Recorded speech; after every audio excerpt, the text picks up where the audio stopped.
Good morning, dear students. Today we will discuss steps to design a questionnaire.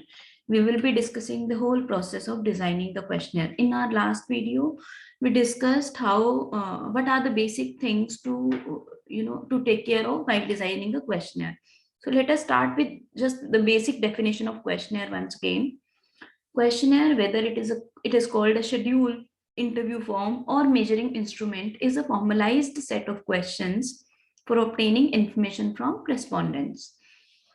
Of course, questionnaire can be called as schedule sometimes. Sometimes it would be named as interview form, but basically it is a measuring instrument, and it always contains formalized set of questions, and it is considered as the most efficient data collection mechanism tool, right? If we know that what is required and how to measure the variables.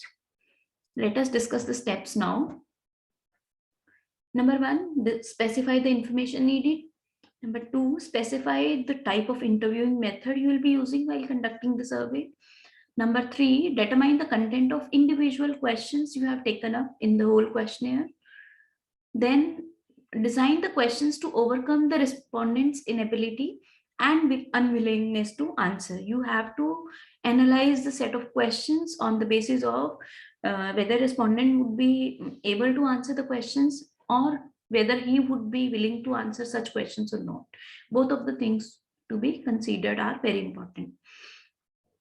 Then decide on the question structure, whether it would be a structured questionnaire or unstructured questions would also be there. And if the questions are structured ones, then what kind of the structure would be used for what kind of the questions, that is also there. Then determine the question wording. Your wording of the question should be easier to understand for a layman, or say for respondents. At least it should not be designed from the researcher point of view, but from the respondent point of view when it comes to the wording. Then seventh is arrange the question in proper order. Order of the questions should be proper, otherwise you might find some bias in the answers given by the respondents. Then appearance or get up, that how it should look like, because questionnaire would be used for the personal interviews as well as telephonic interviews, or you might be sending questionnaires through emails or something like that. So its appearance should be very nice and very attractive, so as to get the respondent to come to the point that he responds to the questions. Let us discuss all the steps one by one. Number one, specify the information needed.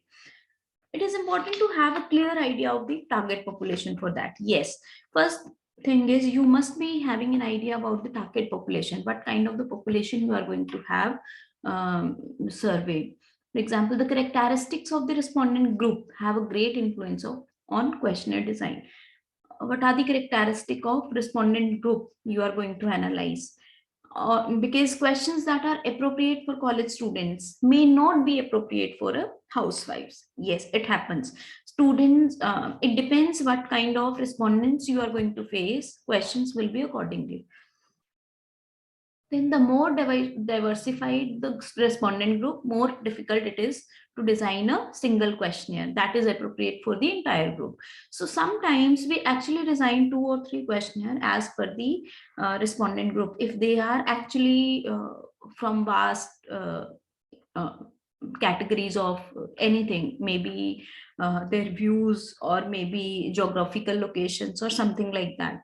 So sometimes it's very difficult to design a single questionnaire, but our study would be more appropriate if we design a single questionnaire. So we try to get everything in one questionnaire.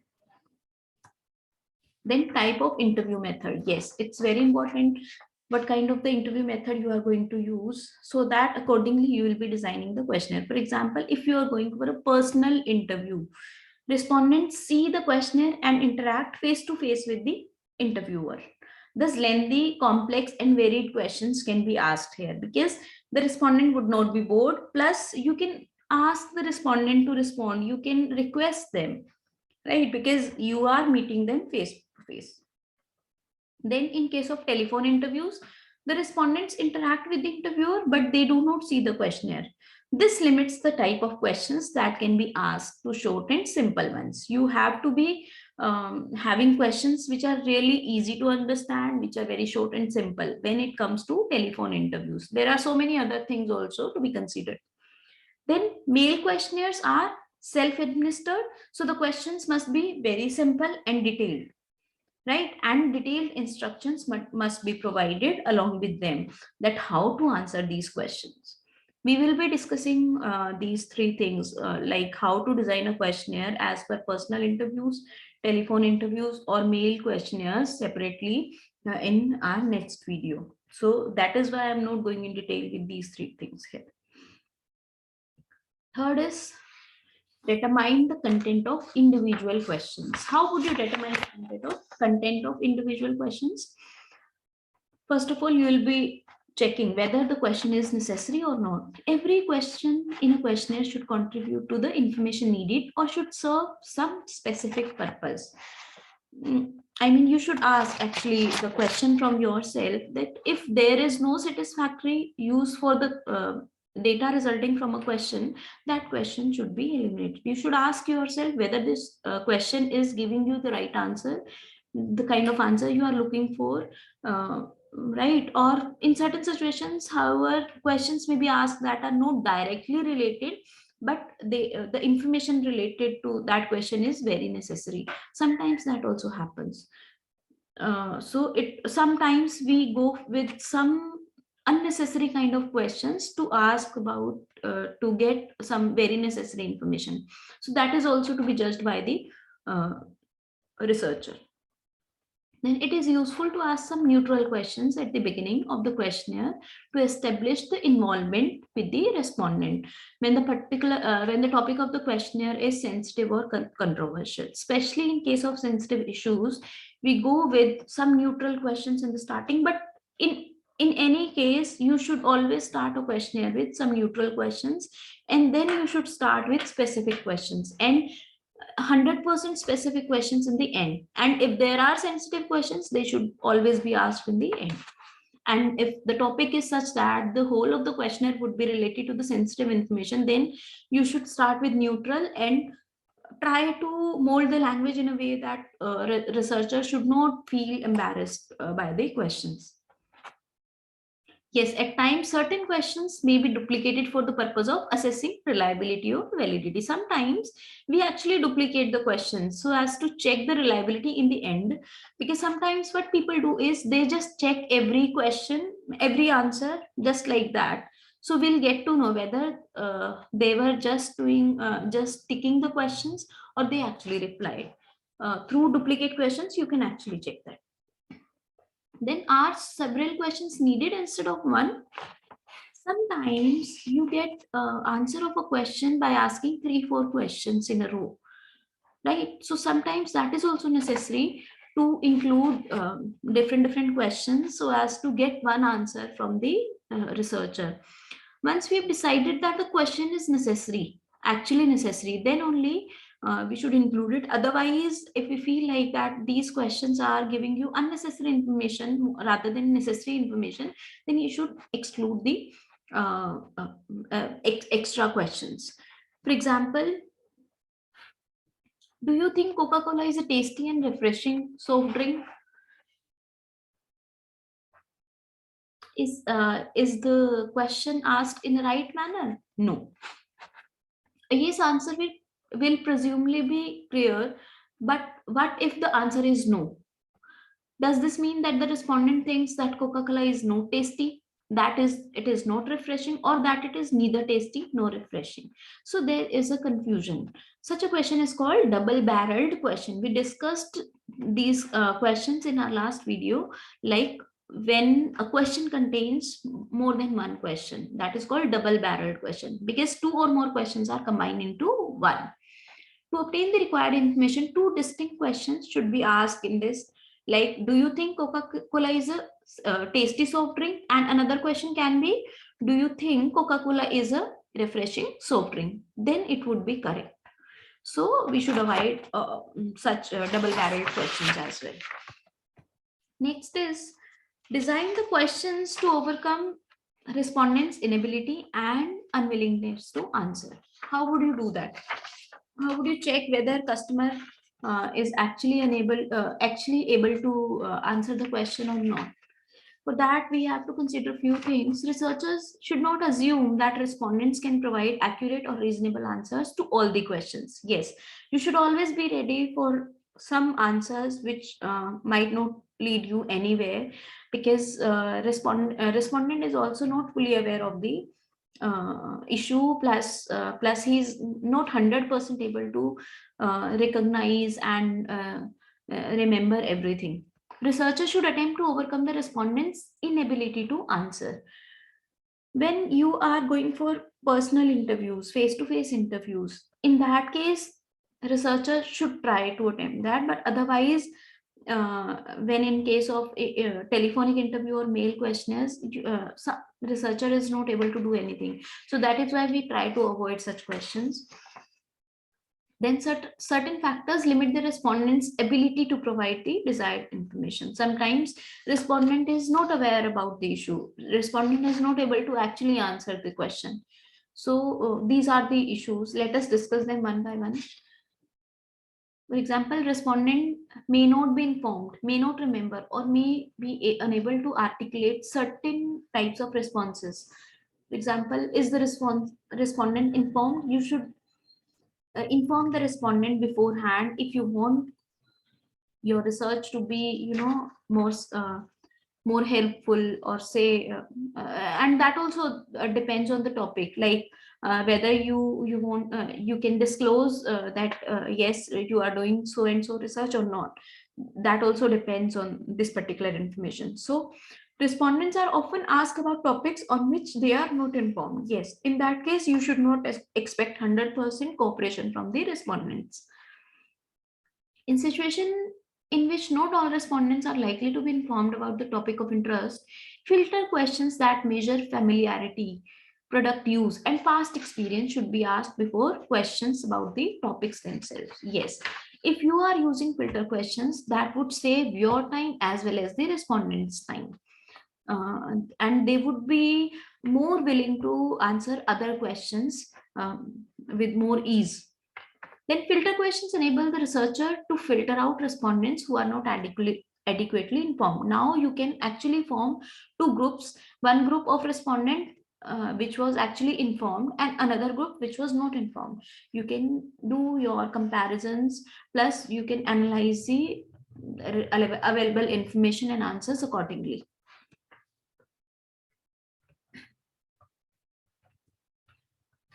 Next is, can the respondent remember? Yes, sometimes we do not remember like what we had in breakfast, or what we had 10 days back, what were we doing just 2 days back at this particular time, right? So many things are there. So why are we expecting respondent to remember each and everything? So many things that we might expect everyone to know are remembered by only a few people.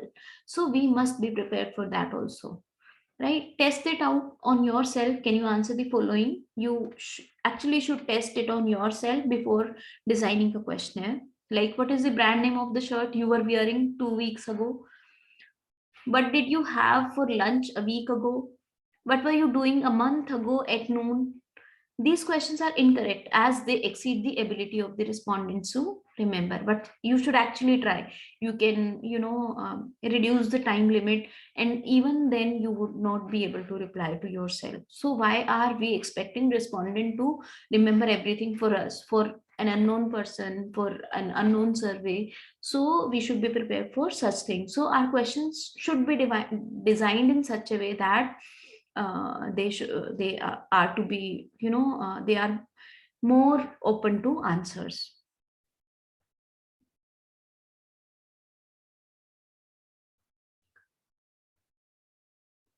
Evidences indicates that consumers are particularly poor at remembering quantities of products consumed.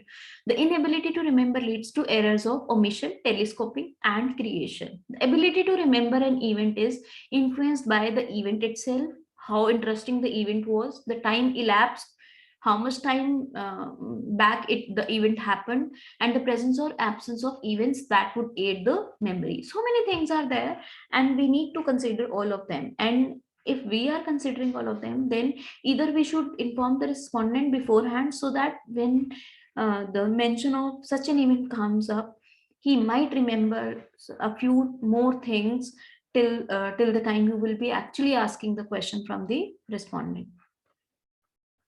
We also tend to remember events that are important or unusual or that would aid memory, right? And we tend to remember events that are important or unusual or that occur frequently. People remember their wedding anniversary and birthday, yes, because these are little different events. Likewise, more recent events are remembered better. So if your questionnaire is asking such questions related to such events, then it's okay. Otherwise, you should at least inform the respondent beforehand so that he is also prepared for all the questions.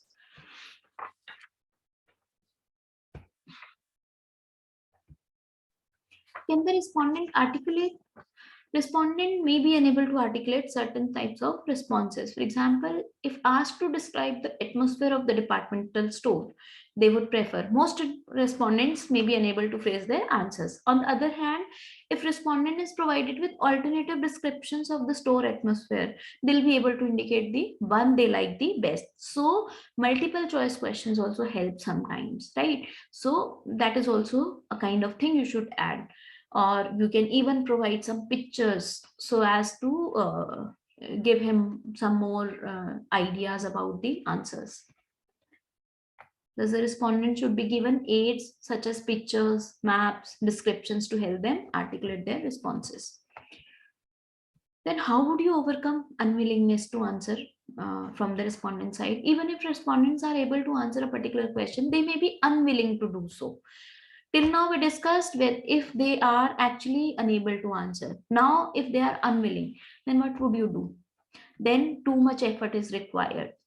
The situation or context may not seem appropriate for disclosure, and the information requested is sensitive. In these cases, you might get problem. Otherwise, people actually respond to normal questionnaires. For these, how would you go about it? Like, how would you request the respondents to respond to your questions? Most respondents are unwilling to devote a lot of effort to provide information. In that case, what can be done? You should be providing structured questions in the questionnaire. Then suppose a researcher is interested in determining from which departments in a store the respondent purchased merchandise on the most recent shopping trip. Then this can be utilized in two ways. Either the researcher could ask the respondent to list all the departments from which merchandise was purchased on the most recent shopping trip, or the researcher could provide a private list of departments and ask the respondent to check the applicable ones. That can be done, right?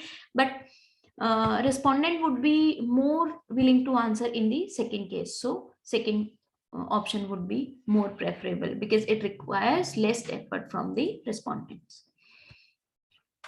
Then context. Some questions may seem appropriate in certain contexts but not in others.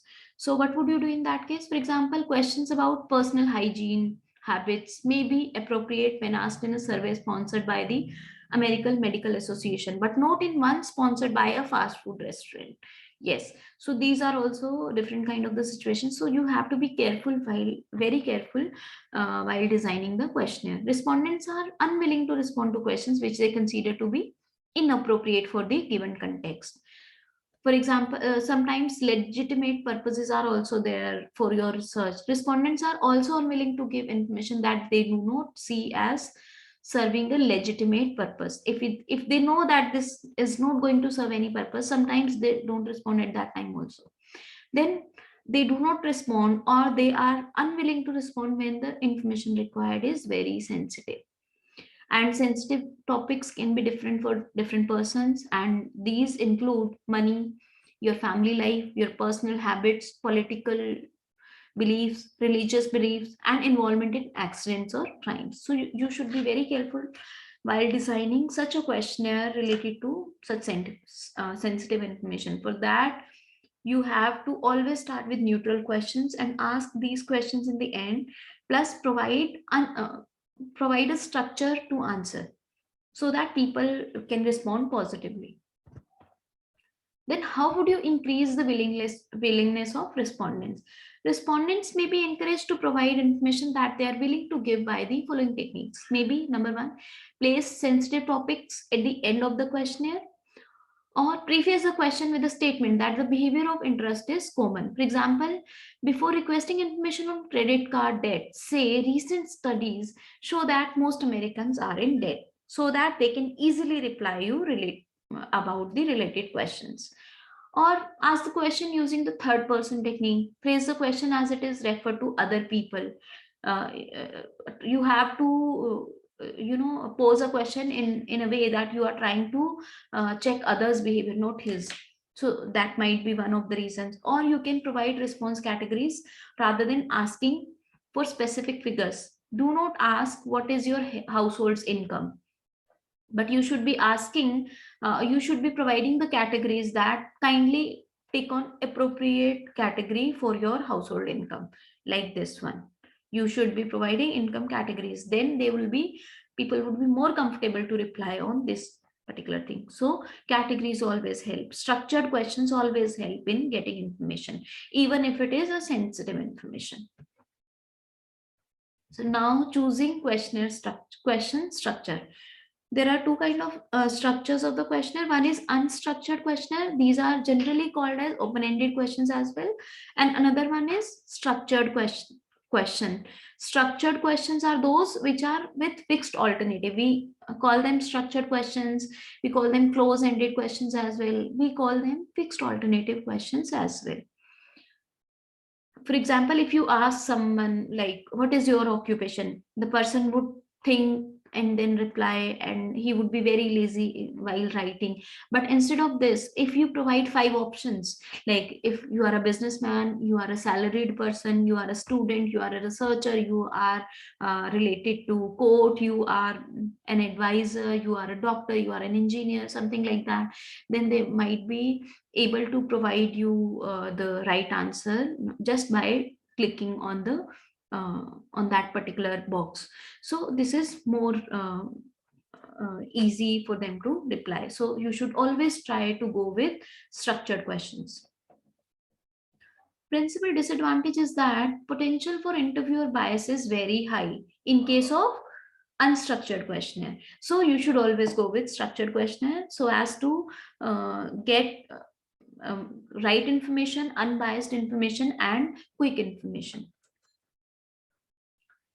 Coding procedure also is very lengthy when it comes to unstructured questionnaire. That is why if you look at most of the questionnaires would be structured ones. Then in general, open-ended questions are useful in exploratory research. Yes, we discussed in our last video as well. Open-ended questions are generally useful in exploratory research, whereas when it comes to descriptive or causal research, we generally go with close-ended questions, or say structured questions, or say fixed alternative questions. Here are some examples of structured questions. You can just mention the question and provide the different alternatives, and the respondent has to just check on it. This is called multiple choice question. And when it comes to dichotomous questions, you can provide the option like yes, no, and don't know, or can't say, or something like that.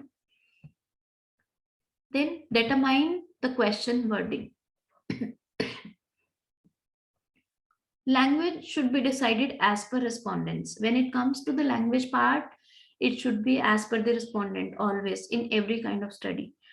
Then wording should be easy to understand. It should be easily understandable, right? You should not be going with, leading and loading questions. You should not provide questions just like copy paste. You should read them again and again so as to simplify the questions, as in for a better understanding for respondents. Then a word should not have more than one meaning attached. Yes, if you are writing a question and if it contains a word which might give the question two meanings, then you should remove it and use some other synonym for that word. Otherwise, you might not get the right answer, appropriate answer for that question. Then difficult words can be explained, or at least give description of that word, or you can even avoid difficult words if possible. Then determining the order of questions. How will you determine the order of questions? Opening questions can be crucial in gaining the confidence and cooperation of respondents. In initial, you generally tend to ask questions like what's your name, what's your profession, how do you do, ye, wo, something like that, right? Then you will be going with some specific question. You can start including some basic questions related to your research then, and then be specific. So the opening question should be interesting, simple, and non-threatening. They should not feel like that you can ask anything which might harm them. Then sometimes some such questions are asked even though they are unrelated. Yes, sometimes you ask some unrelated questions just to make the respondent comfortable, and you would leave those questions in the end just like that. You would not be making them a part of your analysis. You can do that also. Then difficult questions. Opening questions we already discussed should be simple and easy to understand and they can be the questions which you might actually not include in the analysis. Then difficult questions, these questions basically are the sensitive questions or some questions which might embarrass the respondent sometimes, or maybe some complex questions, right? So these questions should be asked either in the middle or in the end, depending on the number of questions, number of difficult questions we have. After effort has been established and the respondents become involved, they are less likely to object to these difficult questions. So that is why we keep them in the last. And questions like income should be either the last question, or you can actually provide some categories so that they are not much bothered about just writing. They can think by themselves that you are just ticking the information, you are not giving the exact information details to someone. You can avoid asking them their phone numbers, their rental address, if possible, for the study. Effect on subsequent questions. Yes, questions asked early in a sequence can influence the responses to subsequent questions. It happens in long questionnaires as well as small questionnaires. As a rule of thumb, general questions should precede the specific questions. This prevents specific questions from biasing responses to the general questions. Yes, this is even called a funnel technique we generally use. For example, what considerations are important to you in selecting a department store? And number two is, in selecting a department store, how important is convenience of location? So how would you uh, how would you ask the question? Like the first question or the second one? In first question, we are just trying to ask what considerations are important to you in selecting a departmental store. We are asking about so many things in just one question, and here in second question we are trying to ask about just the convenience of location. So this is a better question. Last step is general appearance or get up of that questionnaire. Not only is it important to address issues of wording and measurement in questionnaire design, but it is also necessary to pay attention to how the questionnaire looks. Yes, this is very important. So that is why your questionnaire should be attractive. It should be a neat questionnaire, and your introduction should be very good. It proper introduction regarding the researcher, research agency, and the question in hand should be given, so as to make the respondent aware about the problem.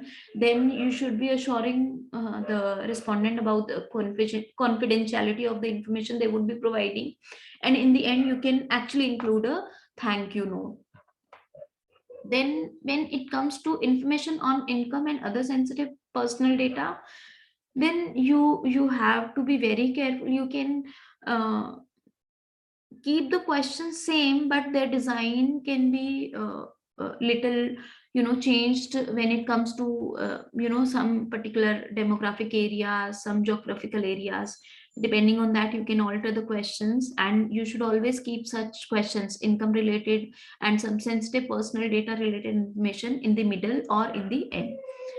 And you should always provide one open-ended question at the end, allowing respondent to comment on any aspect they choose. It would end with an expression of sincere thanks to the respondents, and the questionnaire should end on a courteous note, reminding the respondent to check that all the items have been completed. That's all.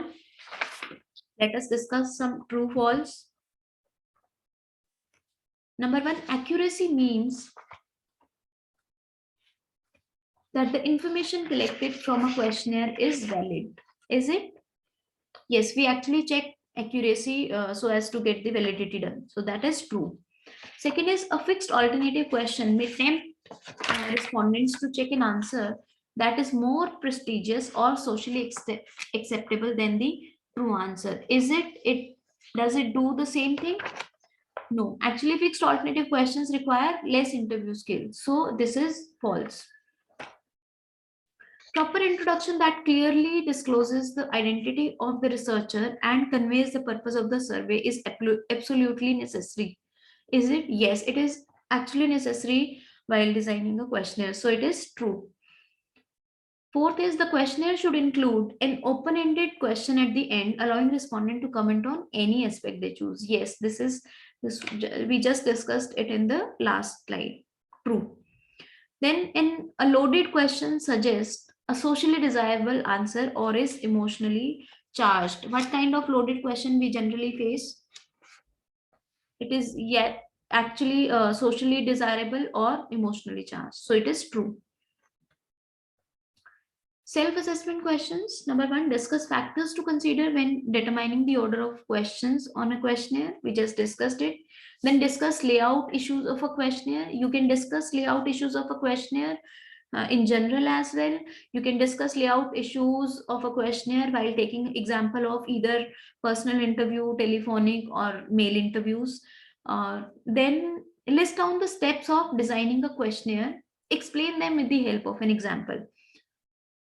You'll be listing down all the steps for designing a questionnaire, and then you can either explain all the steps with one example, with the help of one example, or you can take different examples all at all the steps like we have just discussed in the entire video, entire presentation. Thank you. In our next video we will be discussing how to design questionnaire as per its usage. For example, for personal interviews, for telephonic interviews, and for mail questionnaires, how the structure and layout of the questionnaire should be different. Thank you.